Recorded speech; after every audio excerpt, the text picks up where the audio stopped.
Hi, everybody. Welcome. It's so nice to be here with you all at our Q&A session, our first Q&A for Clear and Confident.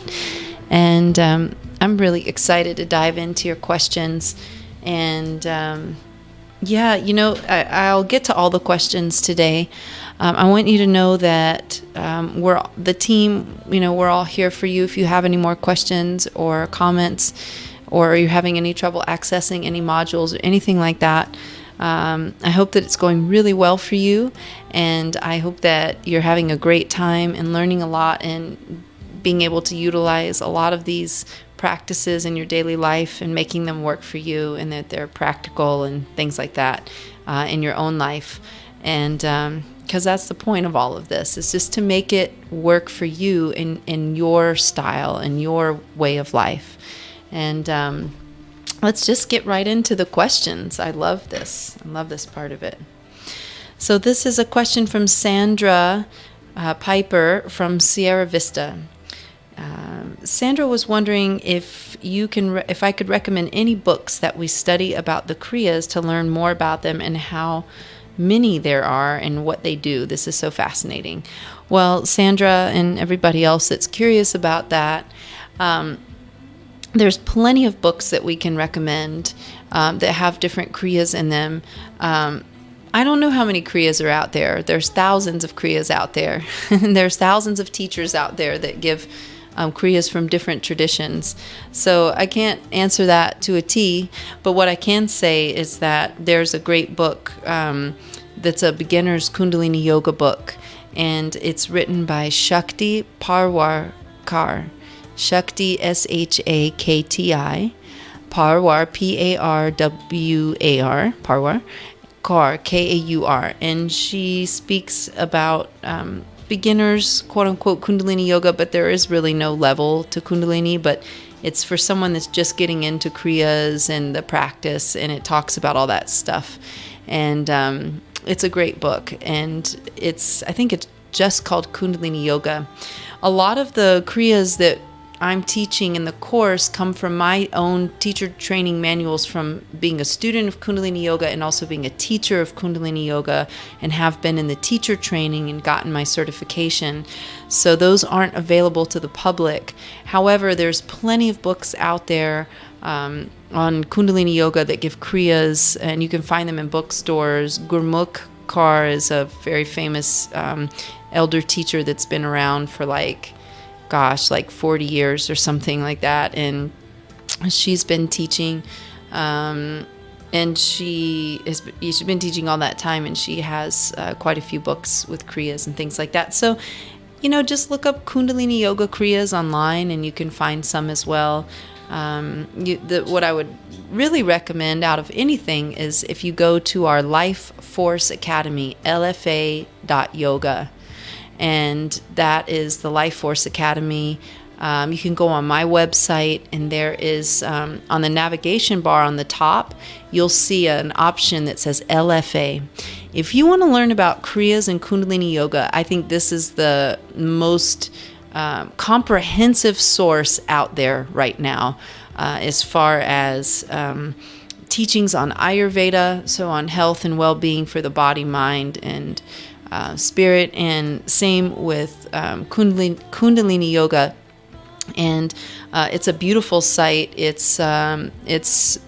We have this just this feeling that so many people have trouble accessing live classes or going to a class every week, and we've been getting feedback about that, and we've been getting feedback about how people just want something that they can do to click a button, and then boom, there's a class on their computer.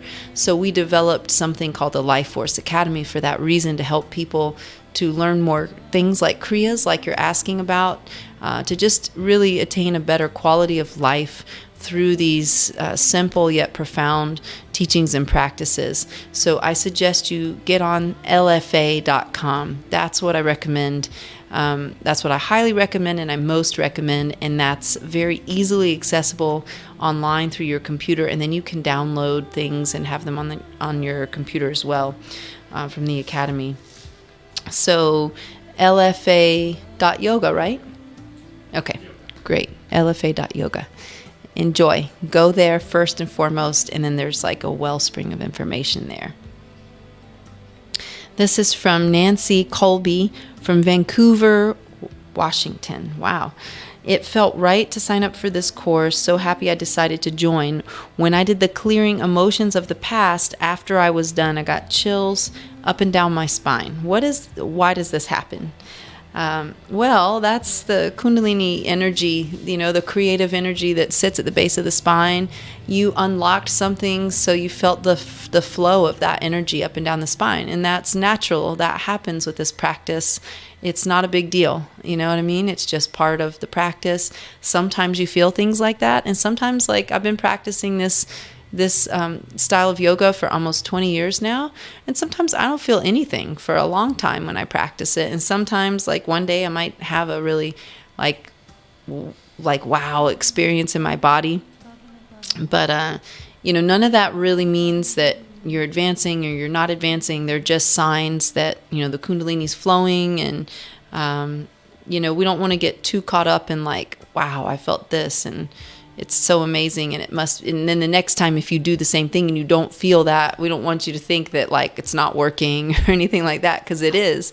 So the main thing to remember is that when we have visions or really amazing dreams, or like a vision during meditation, or body experiences during these meditations or after the meditations, that those are just par for the course. It doesn't mean that anything, isn't or is occurring that shouldn't be. It's just that that's what's happening. Like some days you see clouds in the sky and some days you don't, or some days you might notice a beautiful flower and some days you don't. And it doesn't mean that the practice isn't working. So enjoy that feeling. If it was enjoyable, allow yourself to enjoy it. And if it doesn't happen the next time, don't think that it's not working. So that's just the Kundalini energy moving naturally, in your body, up and down the spine. And sometimes when we activate that energy and it's been dormant for a while, sometimes we will feel some physical sensations in the body.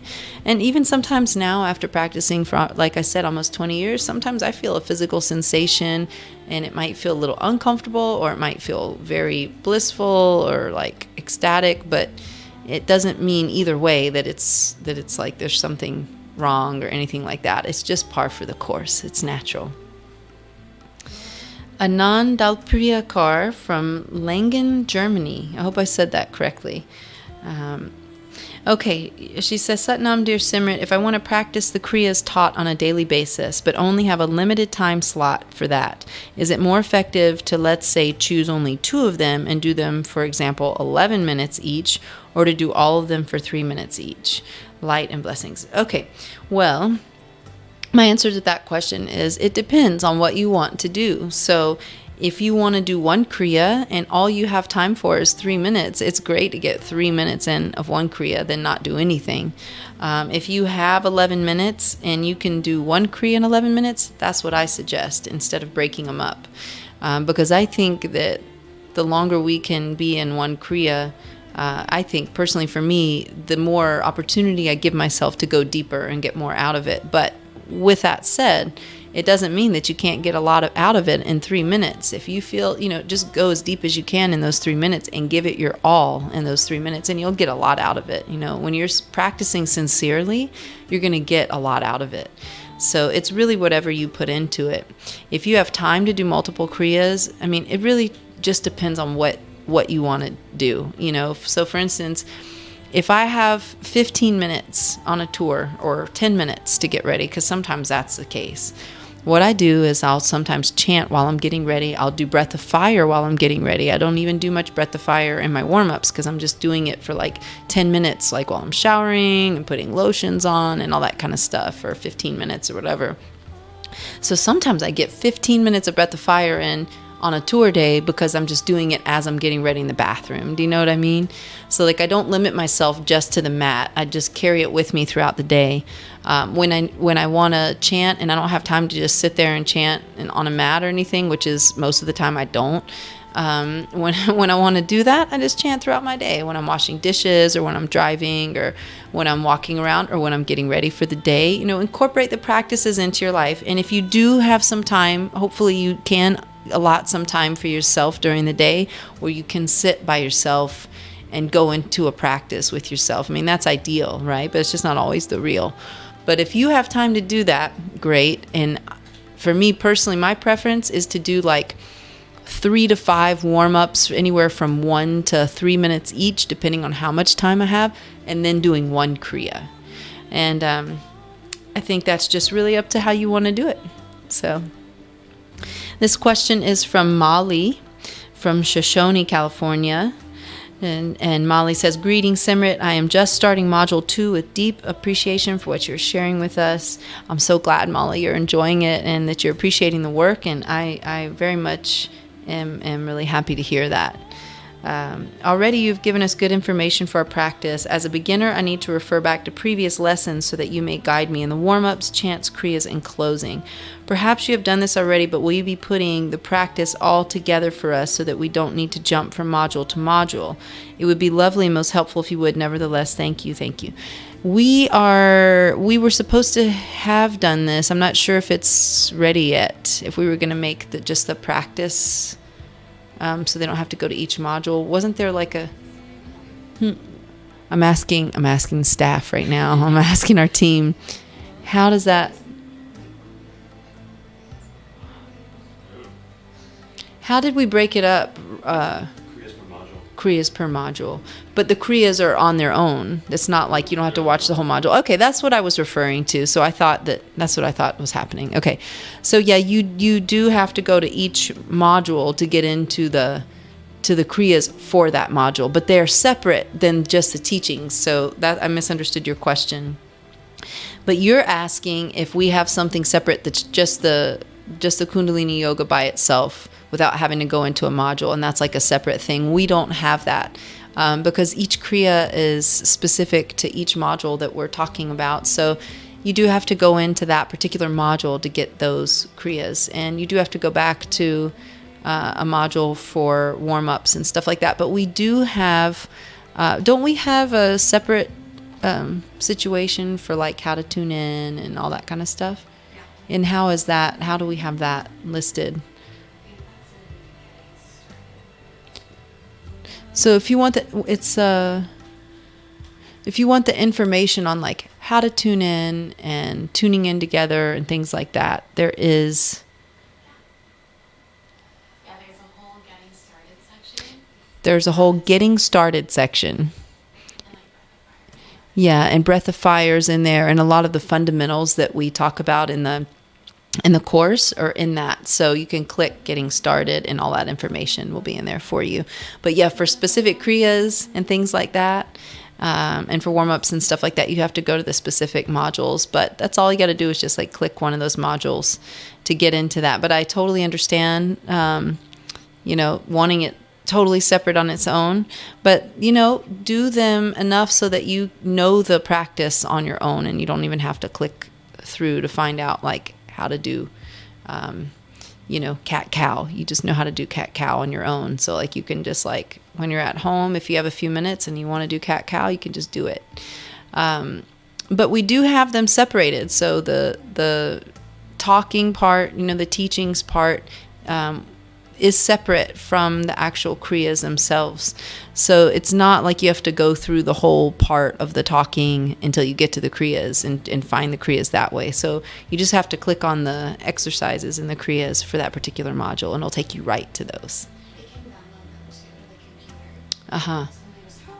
computer. Got you. Awesome.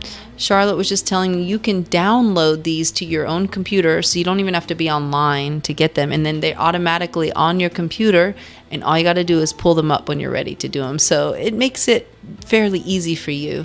And, like I said, contact our team if you have any other questions about that and need some help with it. We're happy to help you.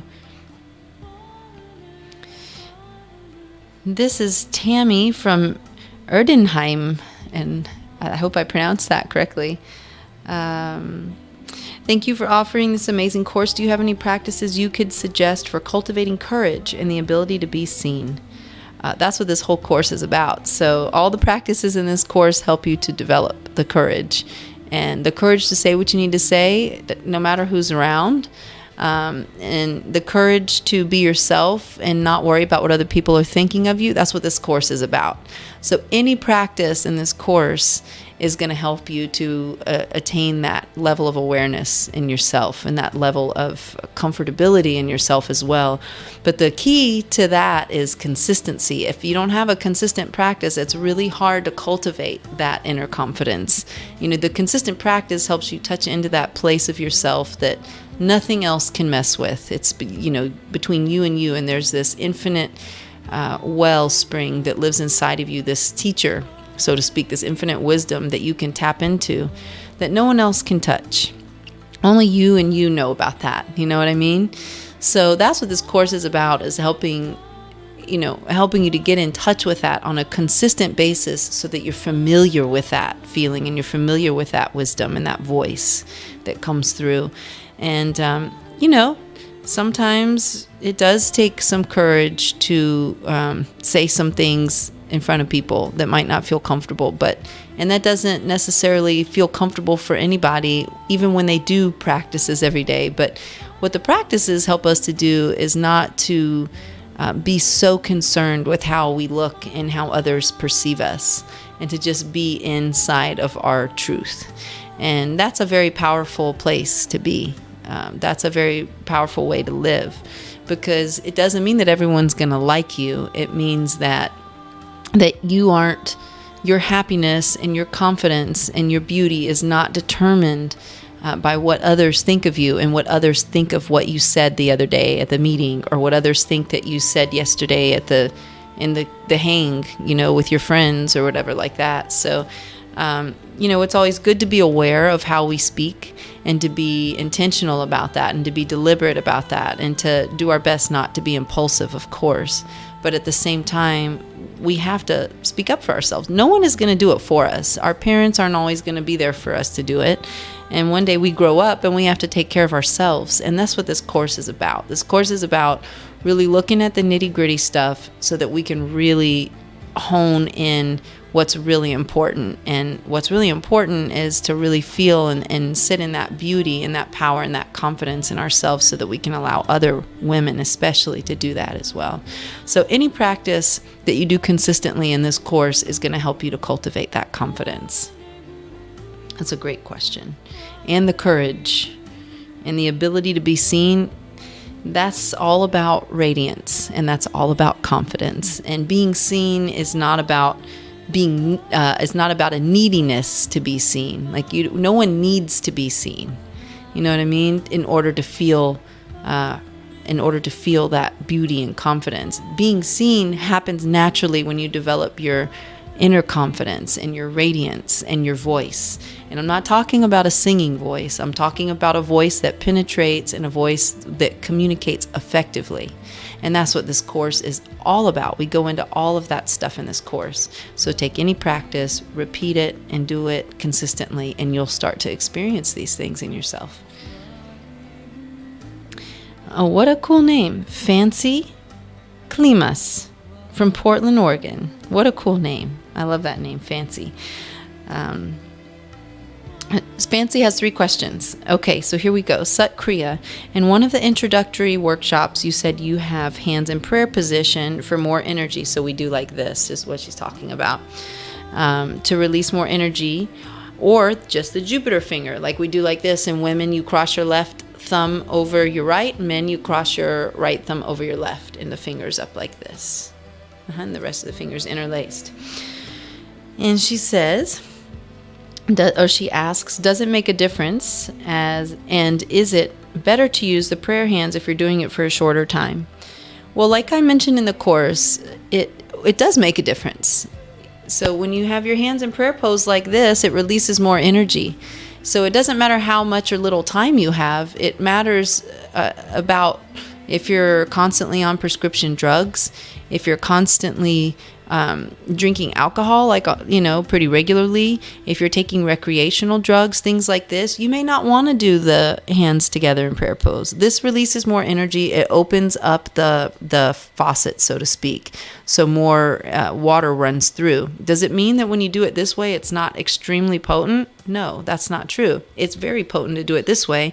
Someone could do it this way 3 days. Someone could do it this way for their whole lives. And someone may have more energy released when they do it like this because of where they are in themselves. You see what I'm saying? So it's hard to measure what is what for every person compared to this person or that person. You have to do what's right for you in the moment.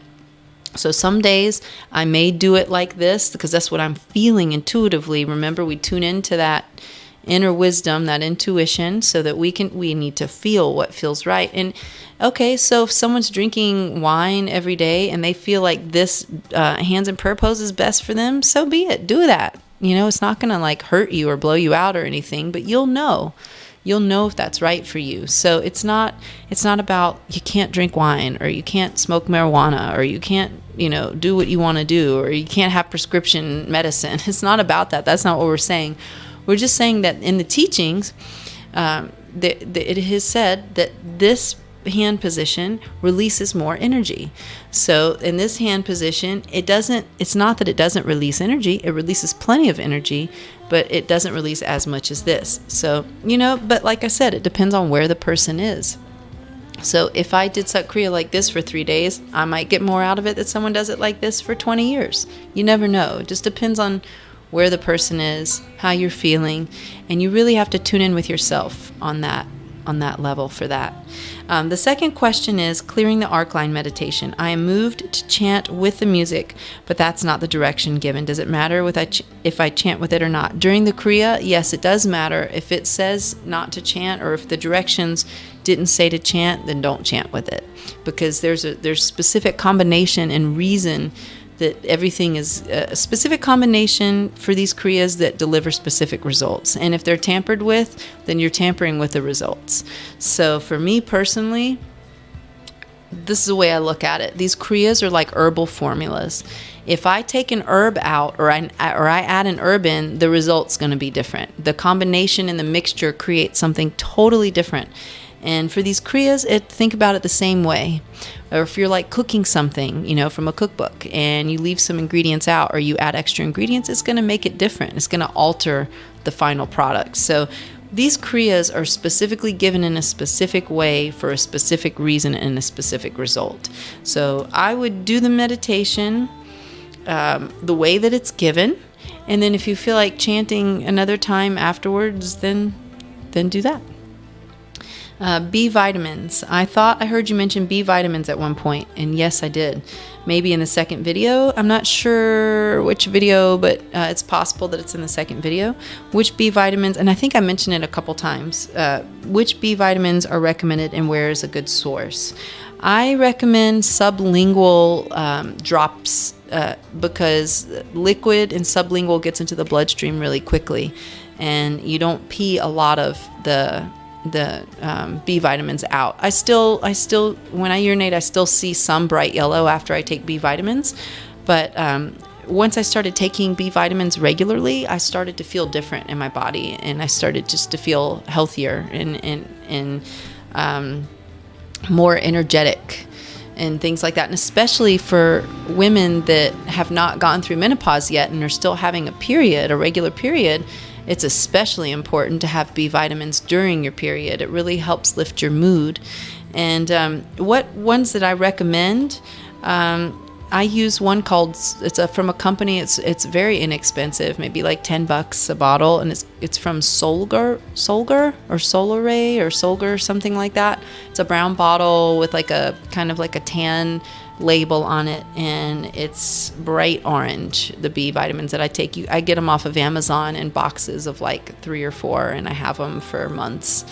And B vitamins are great. I recommend them for men and women alike, for kids. Not all the food that we eat these days has all the vitamins and minerals that we need. A lot of the soil is denatured, so we do have to supplement these days, and I choose to supplement with multivitamins, B vitamins, herbs and things like that are really helpful, and just conducive to energy, good sleep, and good health overall, physical and mental.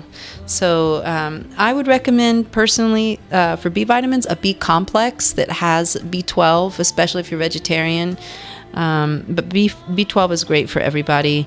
B6 and those two are really important. But I mean, I personally like the B complex because you get all the Bs, and that's what I take, and it has a lot of B12 in it. And it's got like biotin and folic acid and all that kind of stuff.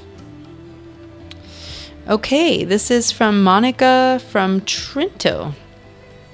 For me, this meditation for healing addiction is really painful.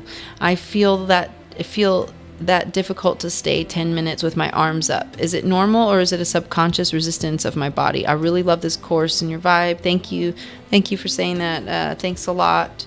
For sharing. Okay, great. So Monica, I would say that if you're feeling like a physical limitation to having your hands or arms up to a kriya or in a kriya or exercise, of course you want to listen to that and modify it. If you're feeling it's super painful and you're hurting your body, you should listen to your body wisdom and take your hands down or your arms down. However, it is normal when you have your hands up, like let's say when you're doing something like this, it is normal for your biceps especially to start feeling a little bit of pain, but that doesn't mean I'm doing a harm to my body.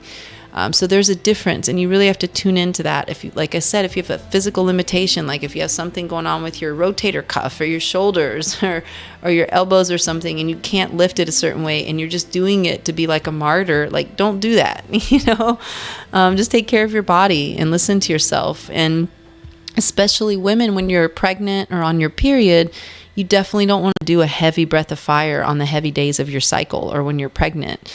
You don't want to mess with this area's natural environment in those times. So, you just have to listen to your body. You have to know some information so that you can apply the information to you and your life, not what I do in my life. You know what I mean? And not what she or he do in their lives. So I would say if you're having some uncomfortable sensations, that's normal if you're holding your hands up. These days, my hands don't feel uncomfortable when I hold Sat Kriya. They just don't. For me, it's more like just sitting there for so long, and I have to deal with that. And I have to get out of my way with that kind of thing more so than the body. But I tell you what I do feel when I do Sat Kriya and I sit on my heels, my feet and legs sometimes go numb. And so I do feel that. But I feel, it's natural for the body to feel a little bit uncomfortable when you're holding a posture for more than like 60 seconds. You're going to feel a little uncomfortable. And yes, that is 100% the subconscious, like not wanting you to break through something, because the subconscious, all it wants you to do is to maintain those patterns so that it can stay alive, the subconscious patterns. They just want to stay alive. So they're going to do everything they can, especially when you're holding a meditation or whatever it is that you're doing, even in something really simple that you think is so simple. Sometimes it's so hard to do those. Sometimes it's harder for me to hold the simple meditations because the subconscious mind's like, no, like, and my whole body starts to itch. Like I'll start to feel an itch on my face or my head or my shoulder. And then if I start itching, it's like all over, like every part of my body starts to itch. And that's the subconscious, or like I'm just moving a lot and, stuff like that. Like I've gone through that plenty, and it's just natural. The brain functions a certain way and our mind functions a certain way, and the mind is it just like a dog or a child. It wants to be trained, but it needs a consistency in order to develop really healthy habits. Otherwise, we just default back to the status quo, which is like mild depression, anxiety, cloudiness and things like that, and just so health and things, it's just the default, it's how it goes. There's a lot of information and overabundance of information on the planet right now. So I suggest a consistent practice. Even if you skip a day or whatever, just do it consistently, and ideally you're doing something every day, but consistency is really important.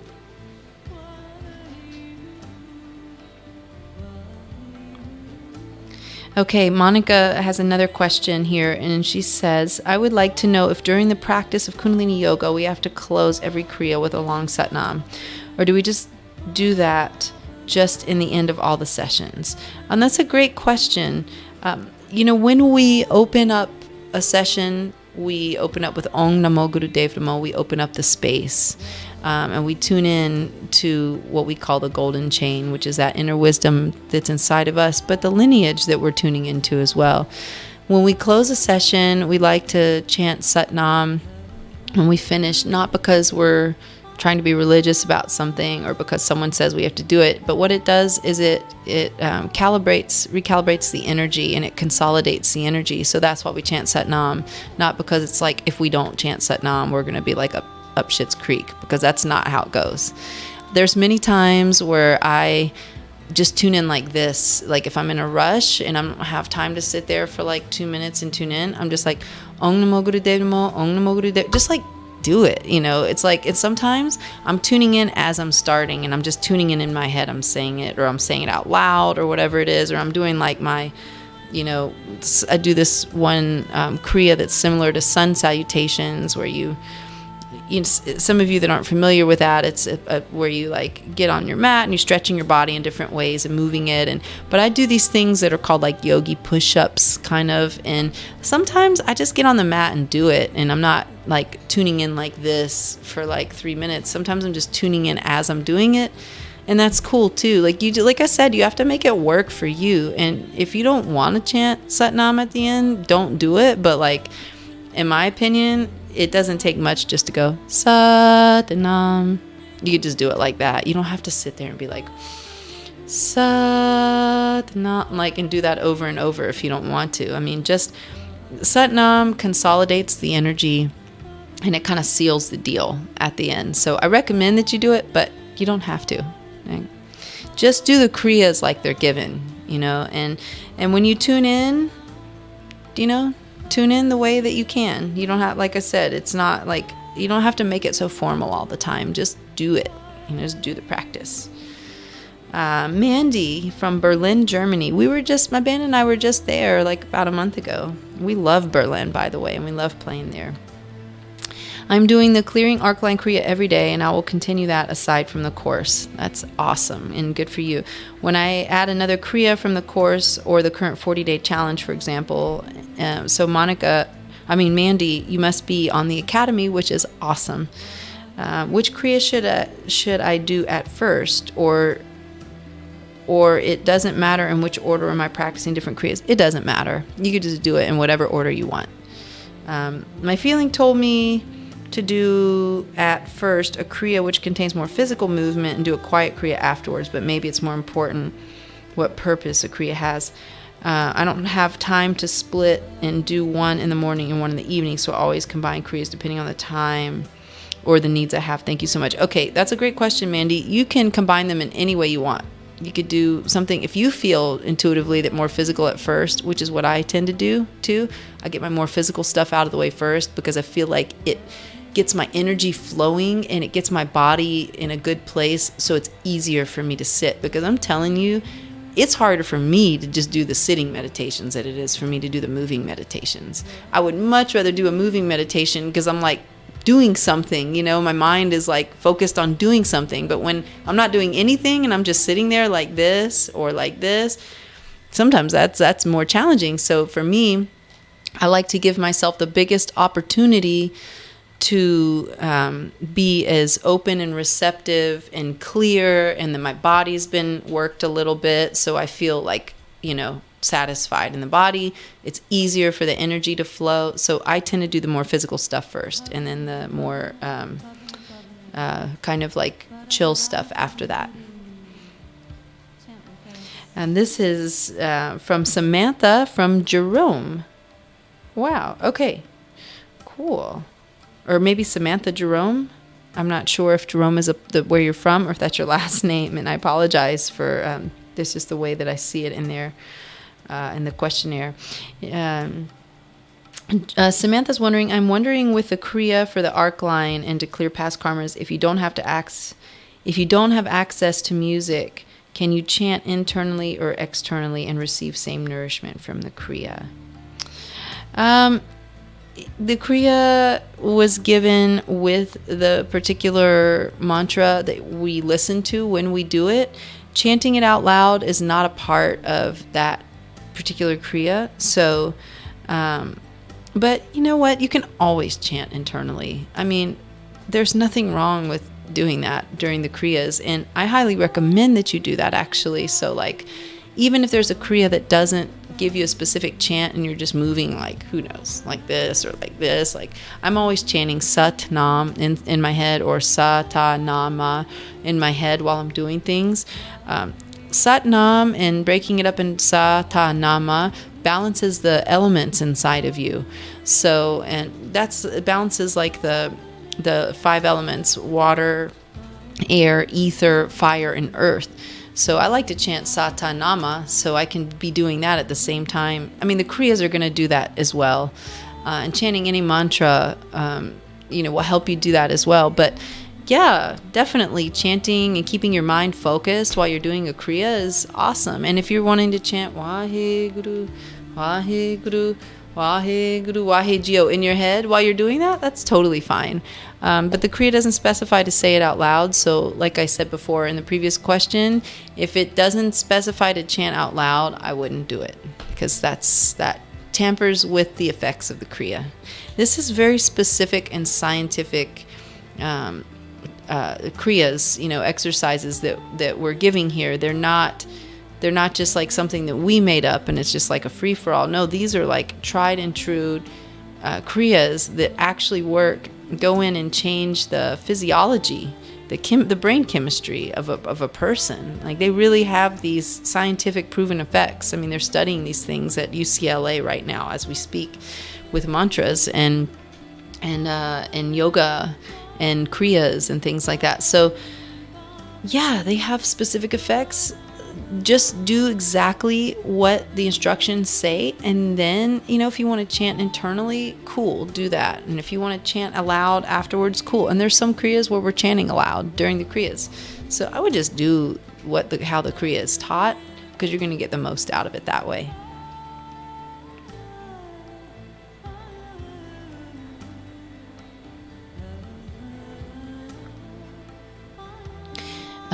I have a question for our staff really quickly. Do we have a link to the music that we used on the course,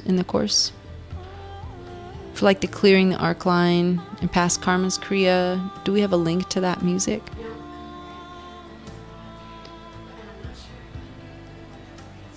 Yeah, we have the music in the actual course itself, but yeah, I was just, so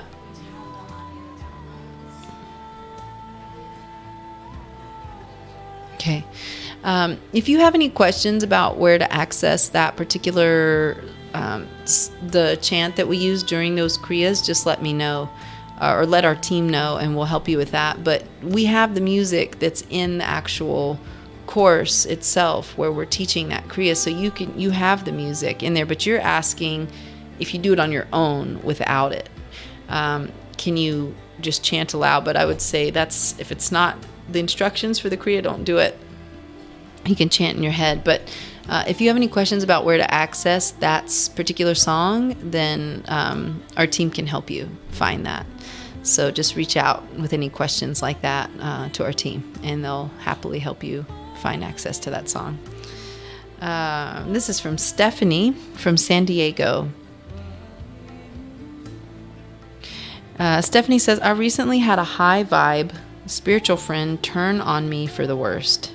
And she said high vibe in quotes. She mentioned that I was leading from my wounds. I understand everything she said was a projection of her, but aren't we all wounded? Don't we need to lead from the wounds and heal? I didn't understand why she meant to use this as an insult towards me. It hurt because she was trying to use my wound against me. How do I move past this? Any guidance on the situation? Look, I mean, what I've learned in my life so far is that people that tell me that they're doing things from a place of frustration or malicious intent, like I tend not to listen to that because I can tell they are coming from a place of hurt or anger, and it's not coming from a place of clarity and love. So, it doesn't mean that I can't have a friend close to me that tells me something that's hard to hear that I don't listen to. That's not what I'm talking about. But if you can tell that someone's saying something, I mean, this is where intuition comes into play. You have to know for yourself what is true and what's not true. No one else can do that for you. So if you have somebody like a friend that is like on their high horse about some spiritual path, like, so be it. Let them be on that high horse, and you don't have to relate to that, because I know people like that. And I also know that, when I first started out on the spiritual path, I know I experienced some of that in myself. I think I did. And it was, everyone experiences it in a different way. But like, I felt like, oh, if everyone just did Kundalini yoga, or if everyone just ate this way, it would just be so much easier. And yeah, of course, I feel like if someone did some kind of practice on a daily basis that cultivated their inner confidence and radiance, it would be helpful. That's why I'm teaching the course. But to project that onto somebody is something totally different. And to think that if they don't do it, they're not going to be okay. That's like my bad, not them. That's on me. That's not on them, because we don't know where everybody is. I mean, we can tell where a person's evolution is by tuning into their energy, but we don't know where they come from. We don't know what they're doing in their lives. We don't know what their path is. And like, to pretend that we know that stuff about people because we're, learning more about ourselves is just like, it's just like fraud. It's a fraud to ourselves, and it's fraud to other people. It's like, we just don't. And the more that we continue to think we know what other people need, because of what we've gone through or something like that, the more that it's just going to stay like this. This is why we have wars. This is why we have, this is why the world is like it is. And, it depends on where your friend was coming from. I mean, were you coming from your wounds, or were you leading from those places? And I don't know. I mean, I wasn't there. I didn't hear the conversation. But what I would say is if it feels like it's coming from a place of insecurity on their part, or like them being like really egotistical or something, then you take that with a grain of salt, and you know that, of course, yeah, if it hurts when you have a friend tell you something like that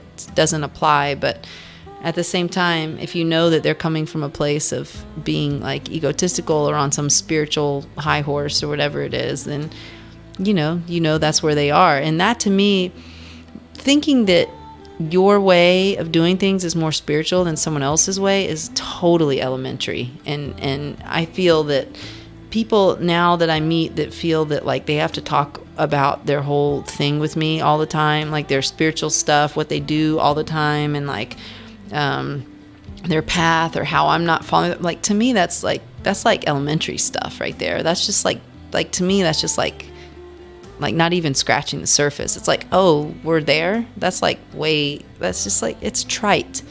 And so for me, like, I tend to not listen to people like that because it doesn't serve me. Like, it's not my truth.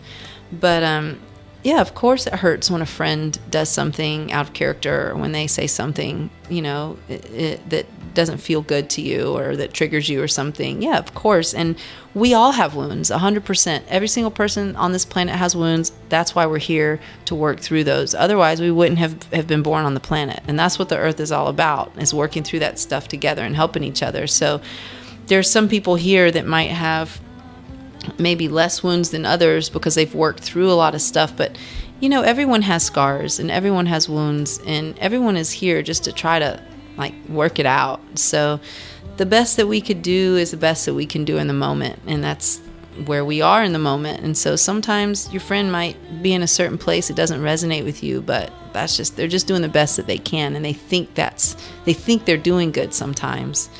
But you said, don't we lead from the wounds and heal? I don't say that we lead from the wounds. I say that we utilize the wounds to relate with each other and to have empathy and compassion. So the wounds are tools and the wounds are gifts, but it's not something that I lead with, because if I'm leading with my wounds, then I'm going to be a bitter bitch to everybody, because I've had some serious challenges in my life. I mean, I was an orphan for 2 years, and if I really tried to make something bitter out of that, I could, but why? Why would I ever want to do something like that? That would be ridiculous for me, because it's like people are just where they are. My birth mother was where she was. She couldn't have a child. And even before I met her and she told me that, I already tuned into that. I'm like, obviously she couldn't take care of me. She had to give me to an orphanage because she couldn't take care of me. I felt compassion for her.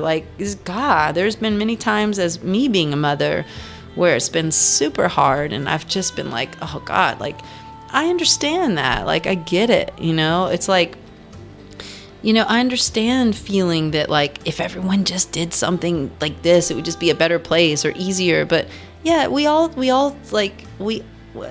get it. I understand how someone sometimes wants to hit somebody. Sometimes I feel anger, It's we all feel these things. We're all human beings, and we're all here to help each other, work it out. But as far as leading from the wounds, I wouldn't suggest that. And it's hard for me really to know what you mean by this, because I wasn't there when that was said. And I'm not with your friend to ask her what she meant by that. And maybe before jumping to, a conclusion, and maybe you already did do this, but what I'm learning is it's always really important, if I don't understand something, to ask, or if something feels off to me that someone says, I ask them, what do you mean by that? So I can greater understand where they're coming from, because sometimes people don't articulate things the way they actually mean to articulate them. Do you see what I'm saying? They don't always articulate how they feel in a way that describes how they really feel. So sometimes it's really good to investigate it a little bit more if it really truly means more to you than just someone passing on the street and you don't really mind what they say. So if it's something that you're willing to investigate and talk with your friend about, and it's important to you, then do that. Susan Hiker from Munich, Germany. I am German and have difficulties to understand what exactly is the meaning of caliber. Dictionary says something like worth or personality. Is that what you mean? Just to be perfectly clear about it. Thank you so much, Suzanne, for asking that question. And this is exactly what I was talking about in the previous question that Stephanie had asked, and you're investigating it more. And I really like that, because it's easy, especially coming from different cultures and languages, to understand everything that someone from a different culture or language is saying, and we might interpret things differently. So when I speak about caliber, I mean the quality of a person, and not their own worth. But everybody is worthy because they're alive. But the way other people experience your worth is the way that you experience your worth. So that's totally up to you. But when I'm speaking of caliber, I'm speaking of the quality. So you could say and I probably used it in a bunch of different ways, but when I say caliber, your caliber as a woman or your caliber as a person, the quality, your quality, how the quality of your conversation, the quality of your projection, the quality and sincerity of you as a human being and things like that. That's what I mean by that. This is Megan Barnes from Charlotte, North Carolina. Megan says, I struggle a lot with holding myself back. I've really been feeling the pull to step up and own my gifts and put them to use, but I've always felt something holding me back, and I continue to play small. I've been doing all the meditations and will continue to do so. However, after releasing so much over the years and I'm still not able to shake this, I know it's fear-based and partly because I'm an introvert. Any suggestions are appreciated. Well, Megan, I feel you, because there's always a subconscious wanting to hold us back. No matter what we've cleared, there's always more to kind of come up against in the subconscious. And that's never going to end as long as we're here on the planet. That's why I feel it's really important to have some kind of consistent practice where we're constantly clearing ourselves so that the subconscious doesn't have a strong grip on the way that we act, and the things that we do, and the way that we think about it, and the way that we act is the way that our self-conversation, self-dialogue, the way that we act with ourselves and others, and all that kind of stuff. I hear you that you says, after releasing so much over the years, I'm still not able to shake this. If you're an introvert naturally, we have my husband and my son is a very strong introvert. He's as introverted as you get, extremely sensitive. And when I say sensitive, I don't mean like if you say something, he's like, oh, I'm crying. I mean sensitive as in like he feels really deeply. And everybody feels deeply. Everyone has intuition, and we all feel. The veil these days is very thin. But some people naturally are more sensitive than others in that way. And he's got like, he's extremely sensitive and extremely introverted. And is he ever going to be an extrovert? Probably not. And nor would I or my husband ever expect that of him, because that's not how he's wired. He's not built that way. But there are some things that, he can do to kind of come out of his shell, and we have to really encourage him to come out and do things and be around people and things like this. And sometimes we don't give him a choice. So what I suggest is, I don't know what it is that you're holding yourself back from, but in general, whatever it is that you're holding yourself back from, for me, when I feel like I'm doing that, I decide that I'm going to do something that's going to like take me out of my comfort zone. And we have to do that with our son too. So like, we're putting him in a school that he wants to go to next year, where he's going to be getting up in front of classrooms and giving, reports very often, and going on excursions very often, and where he's going to be around more kids his age, because he's being homeschooled right now. So he's ready for this, but yeah, he feels a little anxiety about it. But but it's not anything that's like really something that's dominating him. He's ready for this, but we're also pushing him to do more of this, because he's not the kind of person that would choose to get in front of the class and talk. But he and we are choosing a school for him that allows him the opportunity to do that often, because it's going to help him to develop that muscle. You know what I mean? So you're never going to be an extrovert. Like, you're not wired that way, but you can develop some extrovert qualities to yourself. And to develop those muscles, you have to do things that put you in those situations and consistently, so that you get more comfortable with those things. And like I said, it's hard for me to tell because I don't know what you say you're holding yourself back from, but keep doing the practice consistently, and keep putting yourself out there with whatever it is that you're struggling with. This is from Diane from Albuquerque.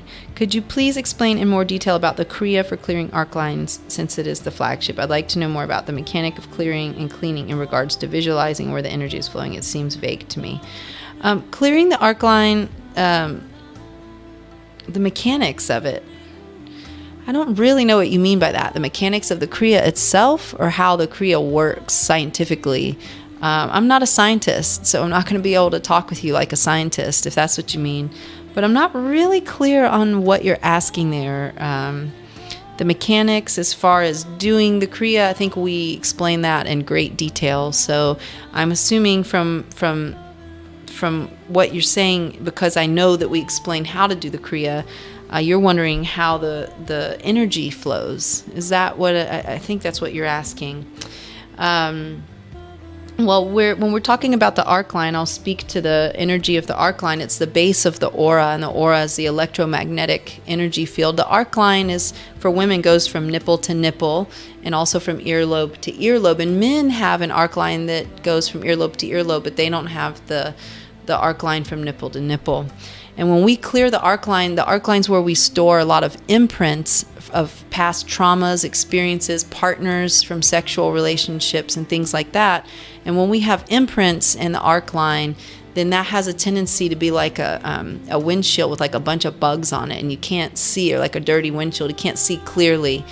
and it doesn't function the same, when it's clouded and clear like that. It doesn't function as a way that we can perceive like what's going on for real. We're seeing it through the lens of like these like bug spots or dirt spots on the whatever you want to call it. I'm just trying to reference it with a windshield, but the arc line really is like our projective and receptive power. It's the base of the aura. It's like the steering wheel, basically, of the aura, and the aura is the headlights. You know what I mean? So we want to have a clear arc line so that we can really experience ourself minus all of the other imprints and projections and energies of the traumas and the sexual relationships we've had in the past and things like that. We want to be able to experience our truth, our genuine selves.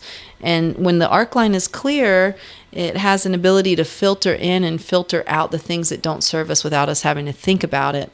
And when the arc line is clear and strong, it's a very protective force. It acts, like I said, like that filter. So it's a protection. And it just makes life a lot more, it makes it easier when we have a clear arc line. It really does. It doesn't mean that we don't have challenges, but it makes it, doesn't make life easier? It makes it easier to navigate life and to navigate our energy when the arc line is clear. I like saying it that way better. So it helps us to have more like navigation power. It helps us it just makes it easier to navigate. So that's what we're doing. And when we're moving the hands like this and moving the energy, we're literally clearing the energy field, and we're visualizing almost like we're visualizing water. And we're taking that water, because water naturally is a cleansing agent, and that water is very cleansing. Just being around water, and flowing water especially, just being around it and not even getting in it, has the ability to clear the energy. But that's why we visualize water, and we push the water down the back like this, or behind the back, and we're clearing it out. So it's just like we're keeping the water flowing, and we're moving it, and we're moving the energy, and that does have an effect on the arc line. It totally clears the arc line. It totally does this. So I think that's what you're talking about, but I'm not quite sure if I answered your question, because I'm not clear on what you mean on the mechanics of the Kriya. So I hope that answered your question some. Is there a Kriya, and this is from Margot, is there a Kriya or some tips to sleep better? Any Kriya that I do, or even like breath of fire or something, like it can energize me during the day, but it can also help me go to sleep at night. So any Kriya that I do at night can be helpful, but I normally don't do like super active Kriyas at night. I usually do really more meditative Kriyas. There's plenty of Kriyas in the course that aren't active, that are just more meditative. So anything where you're closing your eyes, visualizing, you can be chanting a mantra in the Kriya. We have Kirtan Kriya in there, which is really powerful. That's a great one. I do Sat Kriya before bed, and I sleep great. I do Aura Charge sometimes before bed, and I sleep great. I do Cat Cow. That's a Kriya in itself. Sometimes I do that before bed. I sleep great. Just long, deep breathing. Really any of the Kriyas. Clearing the arc line Kriya is great. Any of the Kriyas that are in the course are really helpful for sleep. Because what they do is they help to bring the body and mind into balance. And when everything is more in homeostasis, it's easier to sleep, it's easier to wake up, it's easier to feel more energy during the day, and all that kind of stuff. This is from Susan, again from Munich. When you talk about the third eye and say it is the gate of, I don't understand what this is. It's not the pineal gland, which I would have expected. Would you mind clarifying for the non-native English speaker? Sure. The pineal gland actually sits further back in the brain, in the middle. It's like a really small grain-like, it's like a grain-like shape, and it's definitely not in the forefront of the brain. The pituitary gland is what we're referring to when we say the third eye. And actually, the pituitary gland isn't right here. It's further back in the brain, but you access it through this point. And when we close the eyes, I say it's the gate of the third eye because this is the access point. So the optic nerve, when it's just like when your gaze is focused and the optic nerve is like focused here in between the eyebrows and slightly up, this is what stimulates the pituitary gland. So, you know, like a lot of people have their pituitary glands are like more dried up and they're not as active and things like that. And when that happens, the body tends to not be as flexible. The mind tends to not be as flexible. The body doesn't function as youth like a would as like a youth, and that all has to do with the pituitary. So what we're doing, and what you'll notice with people that meditate regularly, is they do have a more youthful energy, and they do have like a lightness about them, and they do tend to feel healthier in their bodies, and they do tend to have more energy. And this is because one of the reasons I'll say is because they're stimulating the pituitary gland. And that's what this point is, the access point, is the stimulation point for the pituitary gland. And so sometimes when you're focusing here, even with your eyes closed, you might feel a little pressure when you're focusing the optic nerve, you know, like here from the eyes. And sometimes, like when we do the tip of the nose gaze, that really stimulates this area of the brain, or this area. You'll feel it. You'll feel like a heaviness there. Sometimes you might even feel like maybe you won't get a headache, but you just feel a lot of pressure, and that's a stimulation point, and that's why I call it the gate of the pituitary, because that's how we enter it, is from this point and focusing there, or sometimes the tip of the nose. I hope that answered your question. This is from Courtney from Eugene, Oregon. Courtney says, my question is during this Kriya stress relieving and clearing emotions of the past. I understand my gaze is on my nose, but our eyes closed. Open or most closed and slightly open. Simrit and the model both appear to have their eyes closed, but we're instructed just to gaze at the nose. Yeah, so when I'm gazing at my nose, it's going to look like my eyes are closed. But yeah, when we say gaze at the nose, we mean actually look at the nose like this. And a good way to get into that is to bring your index finger to the tip of your nose and look at that. And that's where you want to gaze. And I was just speaking about this in the question before. You're going to feel a pressure here, most likely, or a little bit maybe uncomfortable, but that means it's working. And if you don't feel it, it's still working. But you don't have to freak out if you feel a pressure here. It's natural. And yeah, it may look like my eyes are closed. Maybe my eyes closed for a minute. I don't know. But and it's sometimes the eyes do want to close when I'm doing this for a long period of time. But for the most part, it just looks like my eyes are closed because I'm looking down at my nose. So I think the lids naturally go down unless I'm like trying to keep my lids open or something. But yeah, so the eyes are open. The gaze is at the nose. You'll know in the instruction if the eyes are supposed to be like 9/10 closed and just barely open. You'll know that. The instructions will tell you that. The instructions will tell you look at the nose with the eyes closed if you're meant to have your eyes closed. So if the instructions don't say that and it just says gaze at the nose, gaze at the tip of the nose and with the eyes open. Okay, Gila. Gila says, and this is our last question for this Q&A, and Gila says, my question is about an injury that is healing. I fell off a bike last month and landed pretty hard on my left shoulder, which has made me modify quite a bit in my Kundalini practice. My main question is it better just to do the Kriyas I feel so resonant with, clearing the arc line, addiction, meditation, fists of anger, even though sometimes I'm only doing the motions with my right arm, or I may be doing a pretty limited motion on the left side. For a few days when my injury was inflamed, I was clearing the left side of my arc line with my right arm, every other movement, because it seemed important to get both sides. Okay, I'm not going to go through all those little details. Am I being too literal? I definitely don't want to aggravate my injury. Okay.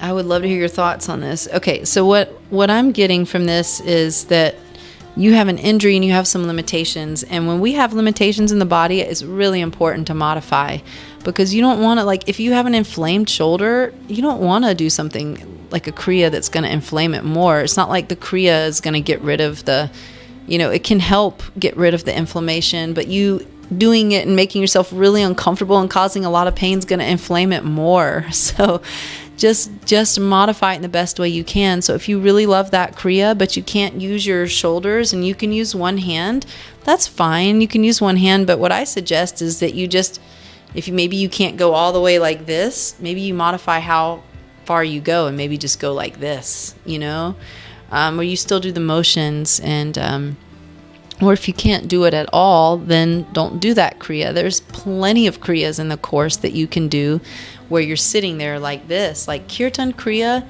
is like one out of the 3 most powerful Kriyas in Kundalini Yoga that you can do. And you're not doing anything but sitting there with your hands resting on your knees and moving your fingers like this. So if you want to clear your arc line, do Kirtan Kriya. If you want to develop inner confidence and peace, do Kirtan Kriya. I mean, like, Kirtan Kriya, like, if you want to have more peace of mind, and if you want to get rid of the haunting thoughts of your past sexual partners, or, some traumas that you've had with people, or if you were in like a cult or something, I don't know, like whatever it is, like Kirtan Kriya will help you move through that and will help clear your arc line and your aura.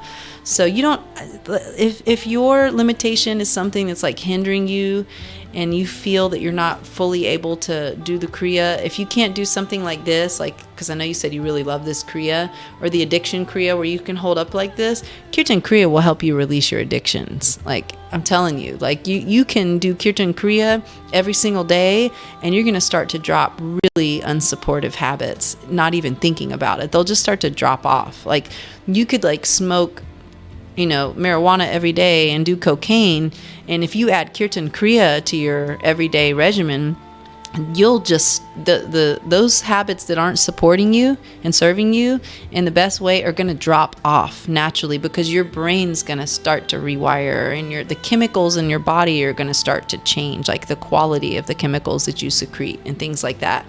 So do something like Kirtan Kriya, and just, if you have limitations, wait till you're healed to do those. Or like I said, do something like a little bit, do it like this. But if you're really compromising the Kriya, I would say not to do it. There are modifications, for instance, for something like Sat Kriya, which we do in the course. And I think I brought it up as a modification. Like, if you can't sit on your heels or on the floor because your body it has that kind of limitation, or it gives you a lot of pain and you're not able to get into the Kriya, you can sit in a chair with your feet flat on the floor, and you can still experience the benefits of Sat Kriya. So and for any of these Kriyas, you can do that. And it's just like, there's an ideal and then there's a real, and we have to do what's real for us in the moment. And that's the whole point of the practice, is to keep us flexible in our bodies and minds. And it's just not about like it being perfect, because it's never going to be perfect. I mean, there's always something that's going to come up. It's never going to be a perfect practice. And that's not the point of practice. The practice is a microcosm of life, and it's to help us move through life. And it's to help us gain more awareness of our genuine selves. That's what it's about. It's not to make us perfect. We're never going to be perfect. It doesn't mean that when we practice all the time that we're not going to recede a couple steps back sometimes. It doesn't mean that when we practice we're never going to say anything mean to somebody. It doesn't mean that we're never going to get in an argument, or that we're never going to feel insecure again. It doesn't mean any of that stuff. It just gives us greater perspective, so that those things don't have a stronghold over us and they're not controlling and dominating our lives. So that, when they do come up, we notice them and they don't get a lot of attention from us. So it's stuff, that's what the practice is all about. So if we have to modify practice, which I've done many times, then you have to modify it. Or if I can't do a certain one, I do something else. Like on my heavy period flow days, I don't do Sat Kriya. Sometimes I just do my warm-ups on heavy flow days. And sometimes I just stay in bed if I have that luxury, and I don't do anything. I just lay in bed if I need to and put a hot pack over my tummy or whatever, and watch a show. We just want to be consistent with it. We want to give ourselves the most that we can, the most opportunity that we can, to be consistent, so that we can truly experience our confidence, and that we can truly experience our beauty, and truly experience our our wisdom. And that stuff only comes from consistency and practice and living life and going through, traumatic experiences and challenging experiences. And, we have to experience life. And there is nowhere in this course that I'm proclaiming, or right now that I'm proclaiming, that this stuff makes life like it takes all your problems away and that you're just always happy. It's just not what this is about. This is about having the strength and the clarity and the wisdom and the confidence to move through life in a way that not only is sustainable and enjoyable, but that also helps other people, because everybody's here working on their stuff. Like, everybody's here trying to like make it work, and someone over here might think that this is what it's like to be happy, and someone over here might think that this is what it's like to be happy, and they're totally different things.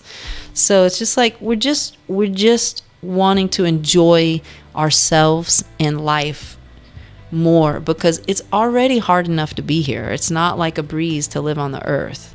So why not make it a little bit easier for ourselves and give ourselves more opportunity and to learn how to strengthen our relationship with ourselves, so we do have an easier time navigating all the information, because we have a strong relationship with our intuition. Because everybody has intuition. Like, there's not a person on the planet that doesn't have intuition. That is a GPS system that has been installed in every single human being. Now, some people just don't access it, or are so numbed out that they're not even like hearing that voice. They're not tuned into it, but it's there. Or some people are so dulled out from like over medicating, like on purpose, or, but there's people that take prescription medications every day and have strong intuition. So it's just like, it's not like black and white. It's just not. It's not how it is here on this planet. So that's why we offer things like LFA, which I strongly encourage y'all to go and check out. That's why we offer things like these courses and stuff like that, because it helps us to cultivate the inner strength and the relationship with that inner GPS system, so we can have a more enjoyable life, so we have more tools to get through the challenges, and they just don't have a stronghold over us like they used to. I mean, that's as simple as that. So I hope you enjoyed the Q&A. I've really enjoyed spending this time together with you, and I hope you got a lot out of the responses to the questions. And if I didn't respond in a way that was helpful to you, just reach out to the team, and we'll do our best to get the answers to you that you're searching for. And other than that, I think we're all good to go for this first Q&A, and there's going to be another Q&A coming up, and we will announce that shortly. And it's just been a pleasure to be here with y'all today, and I look forward to seeing you next time. Satnam.